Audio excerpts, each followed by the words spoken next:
da igreja. Então tem um monte de gente que não faltou. Mulherada, então eu achei até que quase não ia ter mulher hoje.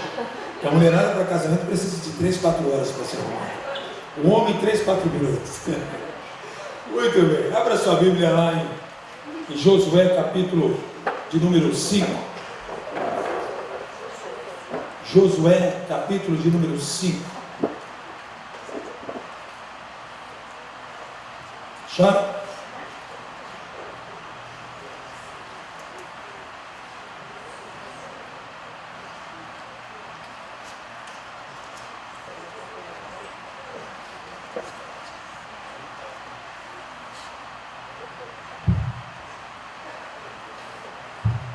Versículo 6.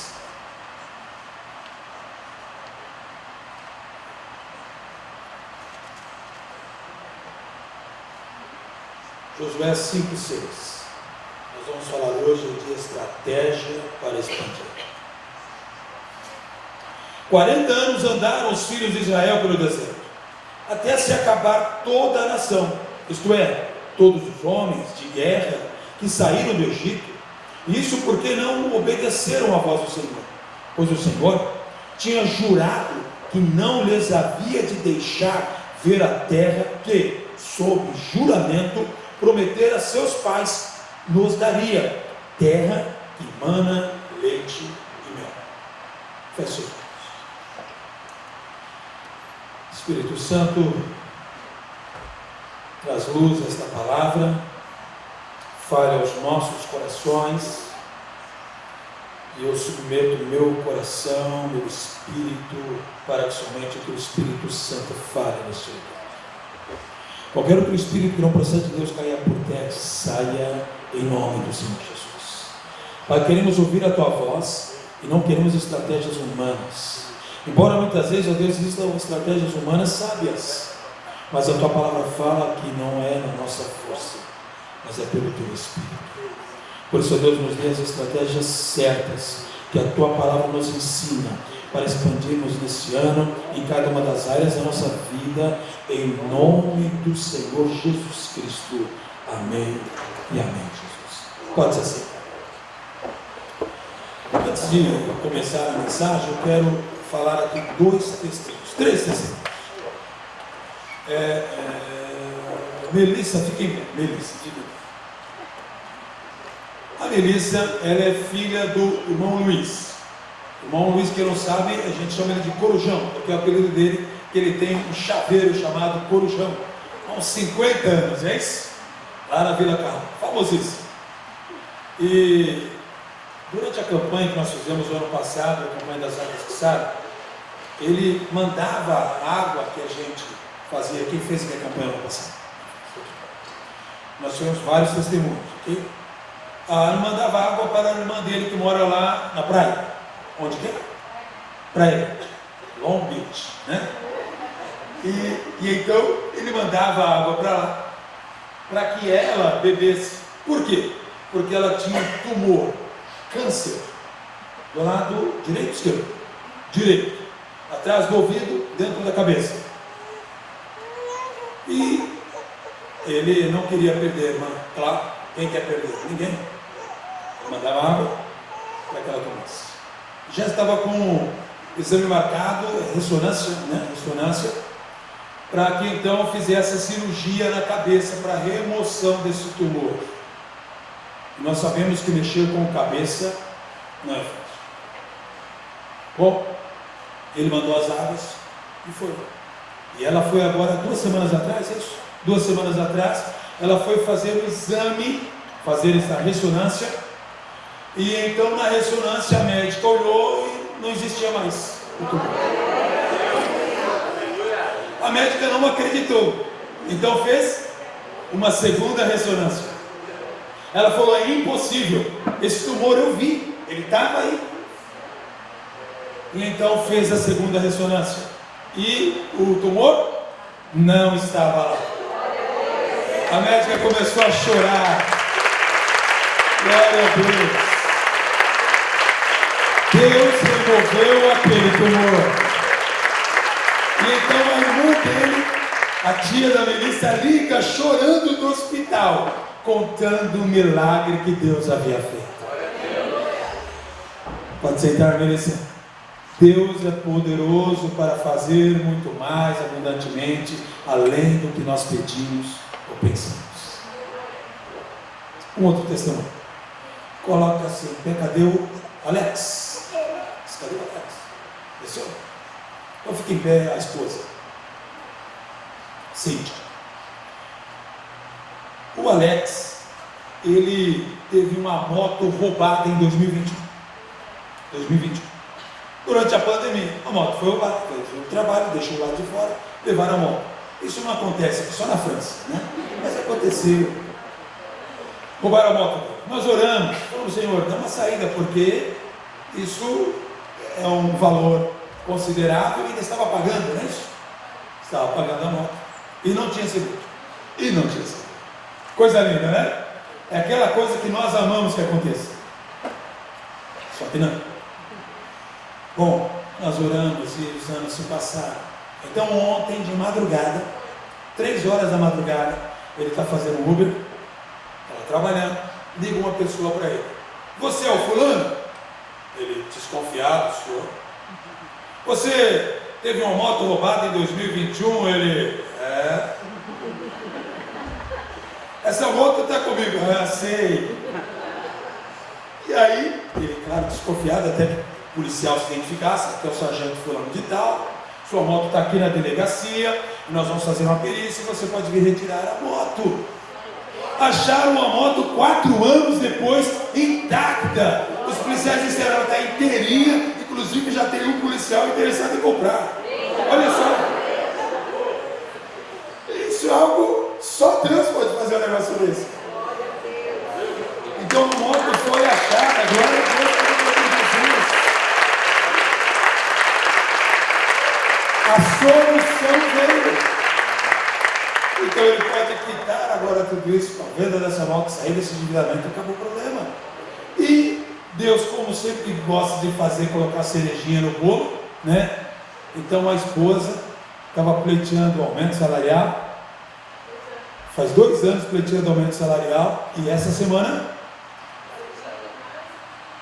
recebeu o aumento salarial mais do que ela esperava. Ali o Alex, levanta a mão, olha. Esse é o Alex da moto, olha, tá vendo?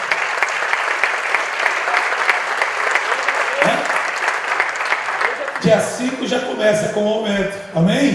Então você vê como Deus é bom. Deus tem estratégias que nós não sabemos. Com base nesses testemunhos que você ouviu, eu quero que você então comece a imaginar qual estratégia Deus quer dar na sua vida. Então nós encontramos agora um povo que Deus havia dado uma estratégia que não foi muito boa aos olhos deles. Para Deus foi. A estratégia foi certa. E de fato foi. Vou tirar vocês aqui do Egito. Vocês vão transitar pelo deserto. E vocês vão sair do outro lado, na terra que mana leite e mel. Mana leite e mel.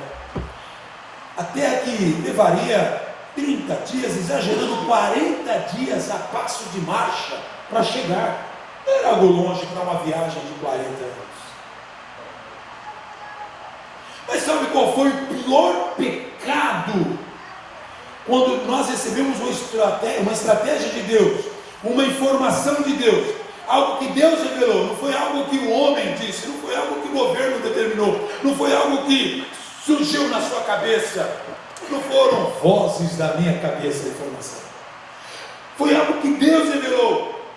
O povo simplesmente desobedeceu no deserto, murmurou no deserto, sentiu saudade da escravidão, e aquilo que era para durar 40 dias, durou quantos anos?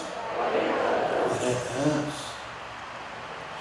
Você já começa a pensar e perceber que talvez algumas coisas não estão acontecendo na sua vida porque você está repetindo os erros? Meu irmão, todos nós aqui, eu acredito que já foi para uma escola, e na escola, desde o início, seja lá no maternal. Na minha época não existia ainda, se existia, nós não tínhamos recurso para nada disso, a gente já entrava direto na escola do Estado. Então, no maternal, você tem um exercício, é brincadeira, mas lúdica, estava criança. Mas depois você vai para o prézinho, você já tem que começar a ser alfabetizado, aí você já tem as provinhas para saber se está sabendo alguma coisa ou não. Vai para o primeiro ano, na minha época não existiu, era o pré, pouca gente fazia o pré. Quem aqui tem acima de 50 como eu, quase 60, que não fez o pré? Só eu? Só. Tem mais. Ninguém quer falar a idade. Só. Entendi. Quem tem aqui acima de 18, como eu, que não fez o pré? Melhor? Então, você faz o pré, depois do seu primeiro ano, hoje, não é isso? Aí você começa a ser alfabetizado, tem as provinhas, você vai vendo se você passa ou não para a outra fase, não é isso? Quem joga videogame, então, entende muito melhor sobre fase. Mas você tem que passar. E para você fazer isso, há um teste. A vida é assim, meu irmão, para todo mundo, não importa onde, se é aqui, na China, no Afeganistão, na Morávia, sei lá eu, qualquer lugar, a vida é assim. Você passa por testes, por provações, as suas habilidades são testadas, seu conhecimento é testado, a sua resposta na situação, na circunstância é testada. Nós somos testados o tempo todo, quer seja por Deus, quer seja pelos nossos pais, nossos irmãos, nossa família, nossos amigos, ou na escola, na faculdade e assim por diante. Em todo lugar nós passamos por teste. Ou alguém aqui entrou em alguma empresa sem fazer nada, simplesmente chegou, hoje eu vou começar a trabalhar aqui, tudo bem? E o dono da empresa falou, ótimo, também que você veio, comece, sua mesa já está preparada. Foi assim? Não, processo seletivo. A vida é assim. Então existem alguns processos seletivos de Deus. E ele então lança essa turma no deserto e fala, ó, vocês terão que me obedecer. Vocês chegaram do outro lado. A terra que não era leite e mel. Está lá do outro lado. Mas vocês terão que seguir as regrinhas. Lembra que eu disse, 2 semanas atrás, preguei sobre Josué, na entrada dele, eu falei que ele deveria manter-se, está escrito em Josué capítulo 1, não se desviar da palavra de Deus nem para a direita, nem para a esquerda, mas cumprir exatamente como estava escrito. Muito bem. José foi bem, mas a turma não. Eu vou te falar uma coisinha assim. Você acha que você errando na sua casa, a sua família vai bem ou não vai? Você pode paralisar processos dentro da sua casa, porque Israel era como uma família. Você precisa acertar, todos na equipe de casa precisam acertar. É o pai, a mãe, são os filhos. Todos nós precisamos acertar. Entendemos que nós erramos, mas nós temos que melhorar. Opa, errei agora, vou aprender. Porque Davi era assim. Davi ele errou em erros absurdos de Davi. Mas uma coisa é certa, ele aprendia. Ele falou, opa, isso normalmente não. Ele viu que aquilo desagradou a Deus e feriu a nação. Ele, opa! Ele entendeu que a responsabilidade espiritual é muito grande. Ele falou, não, isso vai destruir, não é somente a mim. Há pessoas que dependem ao meu redor disto. Então, eu não posso bloquear a bênção de Deus. Então, ele se torna um segundo coração de Deus, porque ele não errava novamente. Por isso Jesus, quando ele olha para aquela mulher, Maria Madalena, e que então todos que queriam apedrejá-la resolvem ir embora, depois que ele faz uma pergunta, quem nunca cometeu pecado, o quê? Atira a primeira pedra. Aquela mulher olha para trás, já não tem mais ninguém. Jesus pergunta, onde estão os teus inquiridores? Onde são aqueles que querem matar você por causa do seu pecado? Não tem ninguém, ok. Então vá, nem eu te condeno. Não, vá e não. Tá bom. O processo é o seguinte, você já aprendeu com eu? Você viu o que é dar agora? Você vai morrer. Eu estou tendo a oportunidade de vida. Então agora vai, não pegue mais. A lição é simples. Maria Madalena poderia simplesmente falar, obrigado Jesus, e ir para outra cidade, para outro canto. Escapei da morte, agora eu vou lá, sei lá, para Azerbaijão, porque lá ninguém me conhece. A Bíblia fala que ela começou a seguir Jesus. Ela que se ela ficasse sem Jesus, continuaria no erro. Só tem um jeito de nós não repetirmos os erros: permanecermos em Jesus. Ele mesmo disse: se vós permanecerdes em mim, as minhas palavras permanecerem em vós, pedireis tudo quanto quiseres, e vos será feito. Então é a permanência em Jesus que nos leva ao sucesso para o outro lado. Bom, voltando aqui ao texto, nós encontramos então agora uma turma que não queria saber. Sabe qual é o nosso mal depois que nós nos tornamos jovens? Nós sabemos de tudo. Eu não. Quando eu era criança, eu não sou mais criança. Hoje então, com 12, 13 anos, já sou mais criança. Mas dá a responsabilidade. Eu sou adulto. Nós começamos a achar que nós sabemos tudo. E então vem algo chamado irreverência. E essa irreverência afeta diretamente a Deus e nós não percebemos.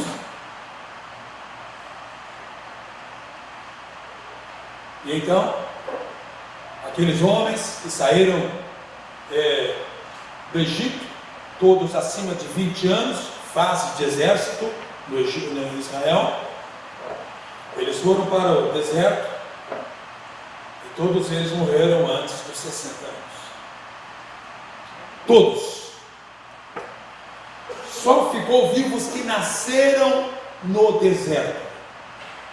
Todos que desobedeceram no deserto, morreram no deserto, mas os que nasceram no deserto não. Foi-lhes dada a oportunidade de aprender. Forte isso, não é? Você se lembrava que eles tinham morrido no deserto? Dá a impressão quando nós falamos que eles saíram do deserto, que todo mundo saiu ileso. O texto fala: todo o povo que saíra estava circuncidado, mas nenhum povo que nascera no deserto pelo caminho, depois de terem saído do Egito, havia circuncidado. 40 anos andaram os filhos de Israel pelo deserto, até se acabar toda a nação. Isto é, todos os homens de guerra que saíram do Egito. Isso porque não obedeceram a voz do Senhor. Então todo homem, a mulherada se deu bem. Não veio nada contra a mulherada. Deus cobra de um homem muito mais do que cobra de uma mulher. Mas quando o homem é franguinho, ele lança para a mulher a resposta. Não vou falar isso novamente,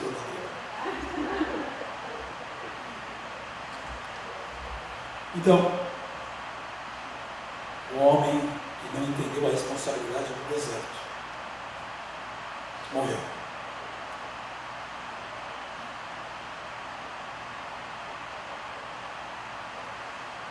Deus está cobrando de você, homem, uma responsabilidade em meio ao tempo que nós vivemos. Não é para brincar, para você liderar. Não é para você fazer de conta e nem dizer nada a ver. É para você ser homem e assumir a responsabilidade. Para você liderar a sua casa, a sua família da melhor maneira possível. Liderar as finanças da melhor maneira possível. Liderar o resultado na vida de seus filhos da melhor maneira possível. Liderar o casamento em amor com a sua esposa da melhor maneira possível. Então, os homens que não entenderam, morreram.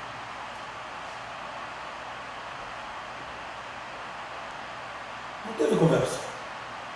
Deus disse, acabou. A Bíblia fala lá em Números 23, 19, que ele não é um homem para que imita, nem um filho do homem para que se arrependa. Uma vez que ele disse, vai se cumprir. Então, trouxemos a responsabilidade, ok? Então agora nós vamos entender o propósito dessa responsabilidade.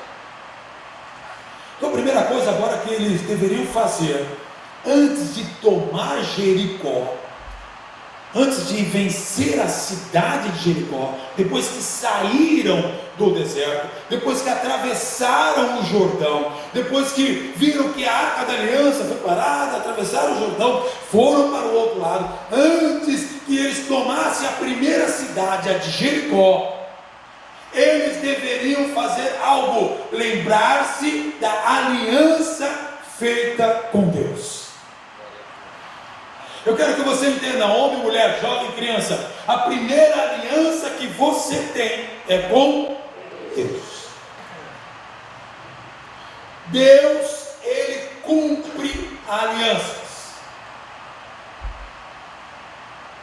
Pacta sunt servanda, é isso? Advogada, já deu o quê? Contratos, compromissos, devem ser acordos, devem ser cumpridos. É isso, doutora? Então, Deus, numa aliança, Ele fez um trato, um acordo. Ambas as partes entenderam as responsabilidades. Não era algo leonino, só para um lado. Não era algo que favoreceria somente Deus. Na verdade, o favorecido era Israel. Mas ele deveria cumprir. Nós, como irreverentes, uma coisa que nós não gostamos de cumprir são o quê? Regras. E aí então o irreverente diz: regras existem para serem descumpridas. Vou transformar a regra em exceção e a exceção em regra. Só que com Deus não há isso. Com Deus não há.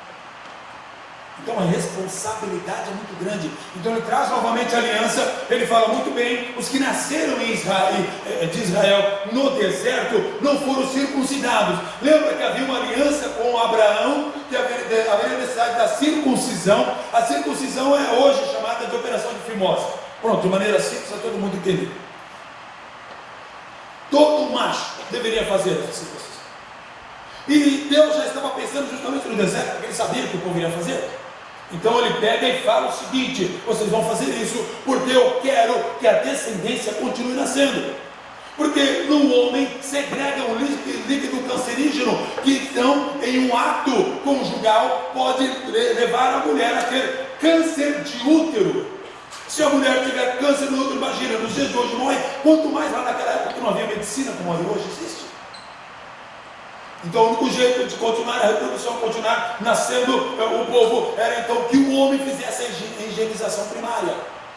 Não fizesse com que seu corpo, por não tomar banho tanto tempo no deserto, não segregasse esse líquido cancerígeno e então matasse uma geração. Entenderam?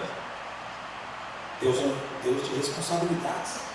Então ele traz novamente a aliança agora, é que vocês não vão morrer. Agora vocês vão continuar essa geração que não foi circuncidada. Antes de nós entrarmos na terra prometida, antes de nós tomarmos até a Páscoa junto, celebrarmos a Páscoa juntos, que eles iam fazer isso. Vocês vão circuncidar agora. Então todos os homens, a circuncisão é dada ao macho a partir do 8º dia que ele é nascido, o homem. No 8º dia vai lá para a criancinha, naquela época dava uma colherinha lá de vinho, e então a criança ficava grogue e a cirurgia era feita.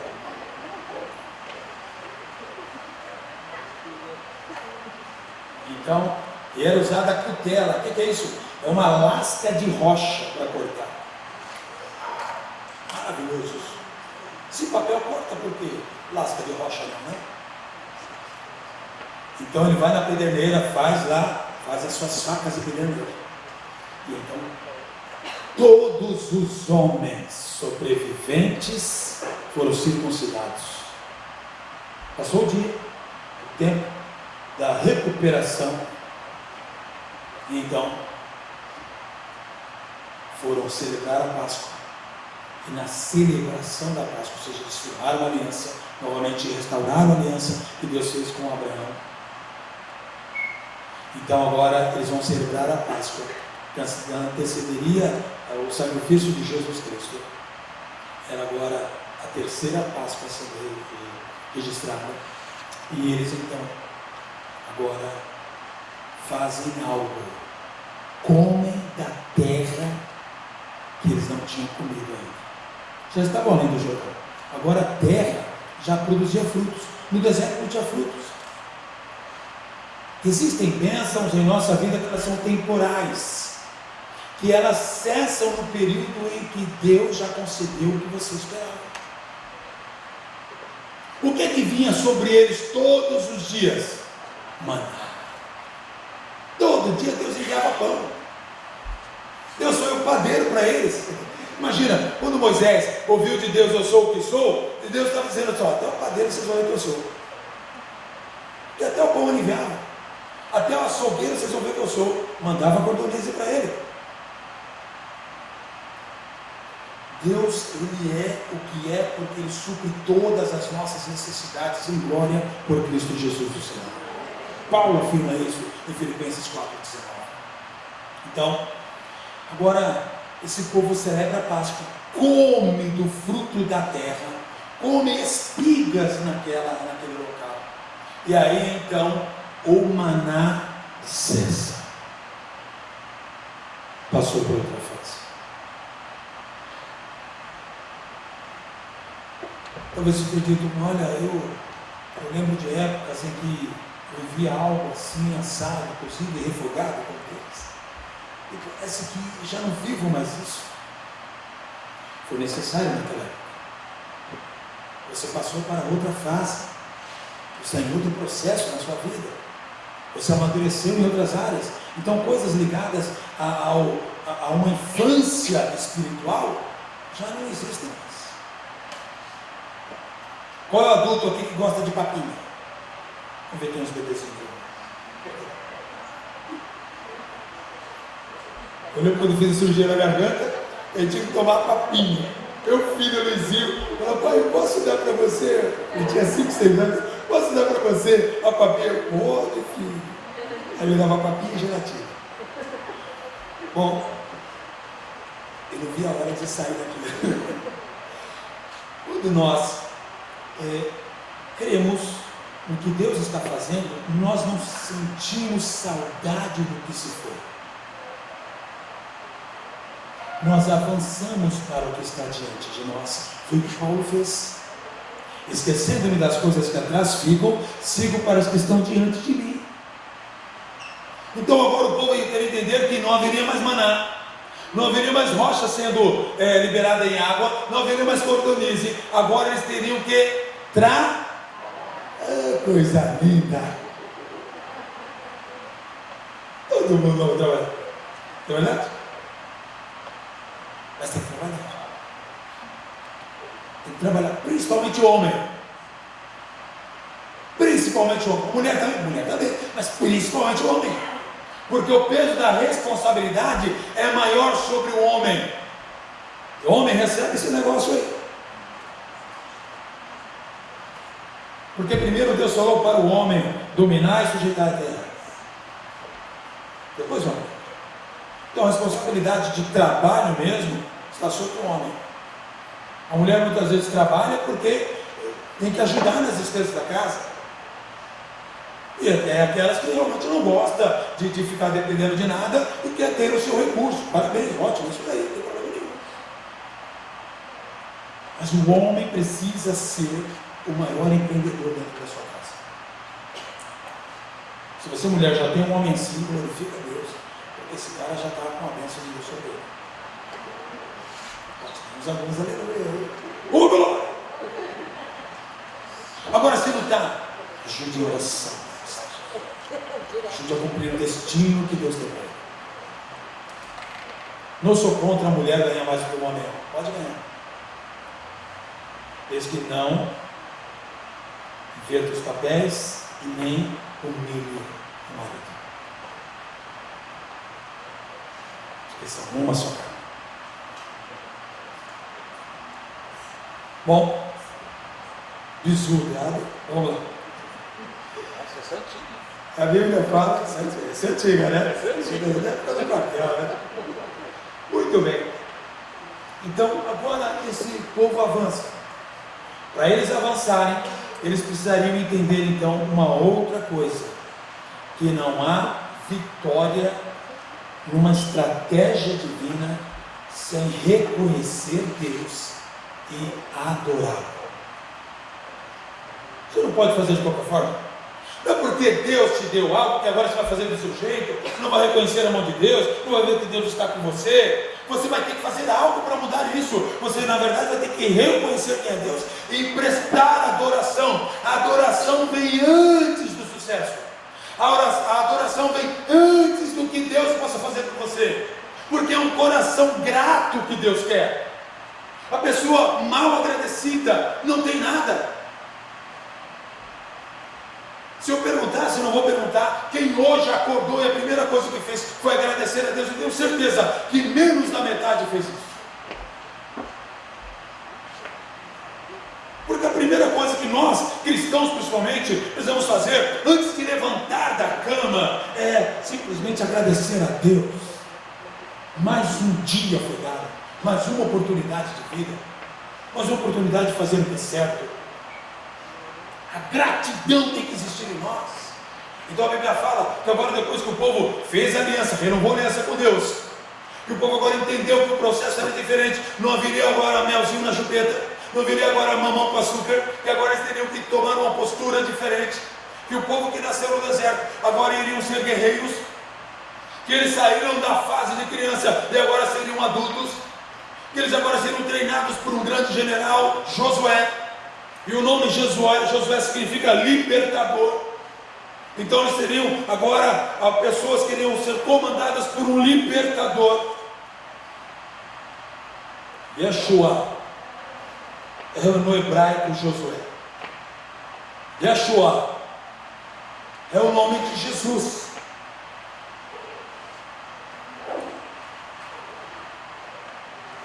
Era uma prefiguração, era uma tipologia de Cristo, o libertador que nos faz herdarmos a terra prometida. A nossa terra prometida é o céu. Bom, então agora ele percebe alguma coisa acontecendo, versículo 13 do capítulo 5. Vamos lá? Nós estamos discorrendo esse texto. Eu gosto de expor as escrituras porque é a maneira mais fácil de nós entendermos. Ora, estando Josué perto de Jericó, levantou os olhos e viu que se pôs em pé diante dele um homem que tinha na mão uma espada nua, ou seja, desembainhada. Chegou-se a Josué a ele e perguntou-lhe: tu és dos nossos ou dos nossos inimigos? Respondeu ele: não, mas venho agora como príncipe do exército do Senhor. Opa! Olha aqui comigo. Olha que comigo. Venho agora como príncipe do exército do Senhor. Significa que ele já veio outras vezes. Significa que ele já estava em outros momentos. Ele estava dizendo: eu já apareci em outros momentos, só que agora eu venho como Senhor, príncipe do exército do Senhor. Eu já apareci para Abraão, eu já apareci para Moisés, e agora estou vindo até você. Era isso que ele estava querendo dizer. Ele estava trazendo um contexto, puxando uma linha de raciocínio. E então o versículo de número 14 ainda diz assim: então Josué se prostrou sobre o seu rosto em terra e o adorou, e perguntou-lhe: que diz meu senhor ao seu servo? Na hora Josué puxou em sua memória: peraí, se ele veio agora como Senhor, príncipe do exército do Senhor, ele já veio antes, então ele é o que falou com Abraão, então ele é o que falou com Moisés, é agora Deus de novo. Era uma teofania, era agora Cristo aparecendo a ele, sem ser Jesus no Novo Testamento, mas agora vindo como príncipe do exército do Senhor. Ah, não era o anjo Miguel, como há uma certa denominação que ensina. Não era. Por isso é necessário estudar teologia. Então, porque anjo nenhum recebe adoração. Nenhum anjo recebe adoração. Quando você vê nas escrituras, quando um anjo aparece para alguém, e a pessoa vai tentar adorar, ele fala: não, eu sou o teu conservo, eu sou servo diante de Deus, como você também é. Anjo não recebe adoração. Não adianta acender a velhinha para anjo nenhum. e nem orar para o anjo da guarda. Sai disso daí. Quem atende as nossas orações é Deus, em nome de Jesus Cristo. É Ele que designa quem Ele quiser, o anjo que Ele quiser. E não existe também a troca de anjo. Sai disso. Ninguém tem autoridade para dizer que anjo vem. Quem tem é Deus. Não vou falar nada, mas tem uma denominação que diz: venha trocar o seu anjo. Isso não existe. Já falei demais. Vamos lá. Então, ele diz: que diz meu Senhor ao seu servo? Versículo 15, olha que coisa poderosa agora, venha comigo aqui. Olha que coisa poderosa nesse texto, versículo 15. Respondeu o príncipe do exército do Senhor a Josué: descalça as sandálias dos teus pés, porque o lugar que estás é santo. Você está entendendo quem era agora? Era o mesmo que apareceu na sarça ardente, era o mesmo que apareceu no carvalhal para falar com Abraão. Era agora a teofania, era Deus presente, era Cristo presente ali. Ele é o Senhor dos exércitos. Ele então estava ali presente, e ele recebe a adoração e fala: tira a sandália dos seus pés. Ele estava dizendo: eu estava na sarça com Moisés, eu estava no monte com Moisés, eu estava na arca, eu estava na coluna de fogo, eu estava na nuvem cobrindo vocês no deserto. Agora eu vim de forma corpórea. Eu sou o Senhor. Consegue imaginar uma cena dessa? Eu acho que eles velhos. Deus! Mas agora a santidade em pessoas. De imediato, Josué não somente se prostrou, porque ele já estava prostrado. Ele tira a sandália dos seus pés. Ele reconhece que agora era Deus com ele. E ele havia dito que estaria com ele, no capítulo 1 de Josué. Mas também Jesus disse algo poderoso para nós, lá em Mateus, no último versículo: eis que estou convosco todos os dias, até a consumação dos séculos. Foi fraco, só uma aleluia. Eis que estou convosco, disse Jesus, todos os dias, até a consumação dos séculos. Ele está com você como esteve com Josué. Ele não precisa vir sobre o cavalo com a espada desembainhada, e nem precisa dizer para você: tira a sandália dos seus pés. Você precisa crer, porque ele já veio sobre a terra, já morreu na cruz em nosso lugar, já perdoou os nossos pecados, já derramou o Espírito Santo, já nos escolheu para estarmos com ele. Então agora você precisa confiar e crer. Ele está com você na sua luta diária, ele está com você nas suas orações, ele está com você na sua batalha, ele está com você no seu choro, na sua alegria, na sua tristeza, na doença, aonde você estiver. Ele está com você, porque ele não abre mão de você. Ele é Deus. Amém. Glorifica Ele. Oh Senhor, Tu estás conosco, porque a Tua palavra não mente. Ele está comigo e com você. Então, quando eles reconhecem, aí vem, após essa adoração, vem a estratégia para vencer. Quem quer vencer? Todos nós. Ninguém planeja fracassar. Alguém planeja fracassar? Só estiver faltando todos os parafusos. Ninguém planeja fracassar. O fracasso é um acidente. Nós planejamos vencer. Então ele traz a convicção de que eles venceriam por meio de uma estratégia que somente ele poderia dar. Olha o versículo de número, capítulo 6, versículo de número 2. Então disse o Senhor a Josué, que já era príncipe do exército, disse o Senhor a Josué: olha, entreguei na tua mão Jericó, ao rei e aos seus valentes. Vós todos os homens de guerra rodeareis a cidade, cercando uma vez, assim fareis 6 dias. Então vem a estratégia. Olha, eu estou com vocês, eu já dei. Ele falou, vou dar. Qual o nosso problema? Nós não entendemos o tempo de Deus. Diante de Deus tudo já aconteceu. Diante de Deus já aconteceu a nossa morte, já aconteceu tudo. Todo o futuro está nas mãos de Deus. Ele não teve início e não terá fim. Ele não espera as coisas acontecerem. Ele não é um Deus que está aprendendo com o tempo. Ele não é como nós que passamos de fase em fase, então vamos entendendo como tratar a humanidade. Não, ele não precisa disso. Ele escreveu a história. Alguns estão entrando de fato dentro do que Deus quer, outros rejeitam o que Deus quer, e na rejeição à morte, mas na aceitação, ou seja, na devoção a Deus, na entrega da sua vida a Deus, então você tem vida, porque Ele veio para que tenhamos vida e vida abundante. Então a Bíblia fala, que Ele fala, eu já entreguei o rei e a terra, porém, vocês deverão cumprir uma parte. Nós temos uma parcela na vitória, mas a estratégia e a vitória é dada por Deus. Ele fala, olha, acorda a pessoa que está ao seu lado, se estiver dormindo. Ele fala assim, não foi isso que ele falou, não, eu que disse, tá? Que eu vou olhar todo mundo, então, mania. Vamos lá. Então, quando ele... Eu vou ter que falar mais alto.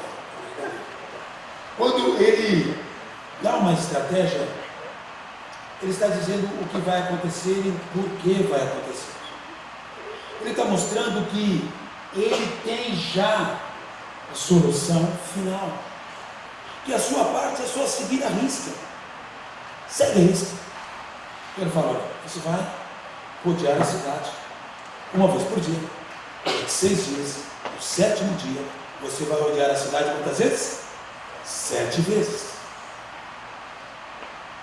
Tem coisa difícil aí, não? Ele pôs todo mundo para fazer cardio, não é? Ele faz academia, ele fazer cardio. A volta de Jericó não era a voltinha de 1 minuto, não. Então, todo mundo faz cardio aí, porque vocês vão entrar na terra, vocês precisam ter fôlego, resistência. Põe todo mundo para fazer cardio. 6 voltas durante 6 dias, no 7º dia, 7 vezes. E então, olha só. Versículo de número 4. 7 sacerdotes levarão 7 trombetas de chifres e de carneiros diante da arca. No 7º dia rodeareis a cidade 7 vezes. E os sacerdotes tocarão as trombetas, tocando longamente a trombeta, e ouvindo voz o sonido dela, todo o povo dará um grande grito, um grande brado. Então o muro da cidade cairá abaixo, e o povo subirá, cada qual à frente de si. Assim Josué, olha só, pessoal, olha, vou te dar uma estratégia louca, você não vai acreditar no que eu vou te falar, mas é assim que vai acontecer. Você vai dar volta, depois 7 voltas no último dia, depois os sacerdotes vão tocar as trombetas, e era o shofar, e aí você vai ser o tefilá, que é o som longo, e depois você vai, as pessoas vão começar a gritar, e as muralhas, e as muralhas,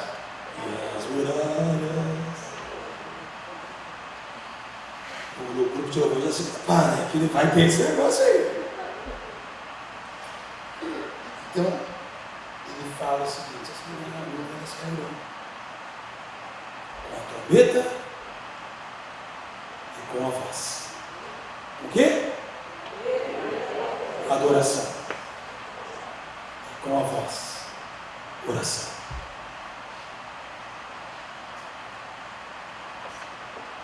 Duas coisas que não podem faltar para os muralhas caírem: a adoração diante do Senhor, e você liberar a sua voz a Ele, como sinal de fé, que você tem certeza que Ele está ouvindo.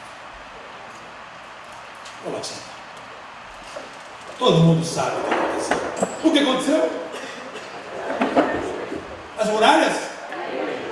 Então, nós vamos cantar um cântico antigo. Peguei vocês na surpresa agora.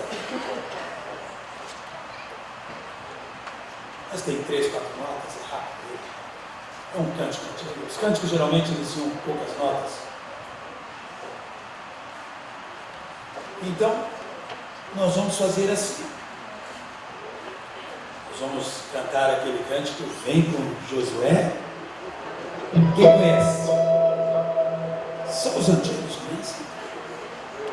Você te pega. Eu vou até com a camisa jovial para. Nós vamos cantar essa música. E na hora de falar que as muralhas cairão,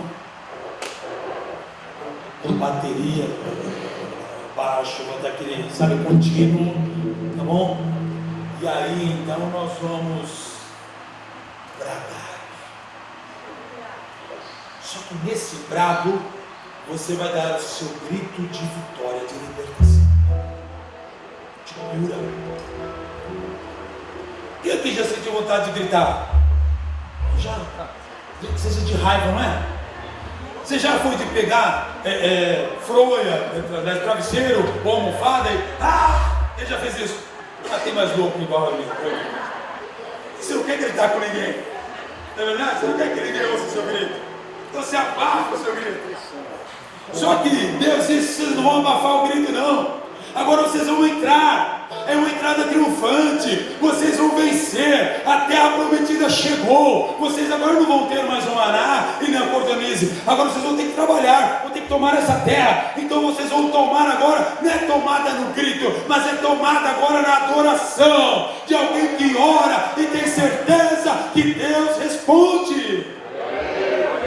Então aquele povo faz na 7ª volta isso, e as muralhas caem por terra. E não pensa que era muretinha como nós hoje, bloquinho de 10. Eram fortalezas, porque as pessoas andavam nos muros. Os historiadores dizem que tinha cerca de 3 metros de largura. É muita coisa. Isso cair, largura, fora altura, feito em rocha.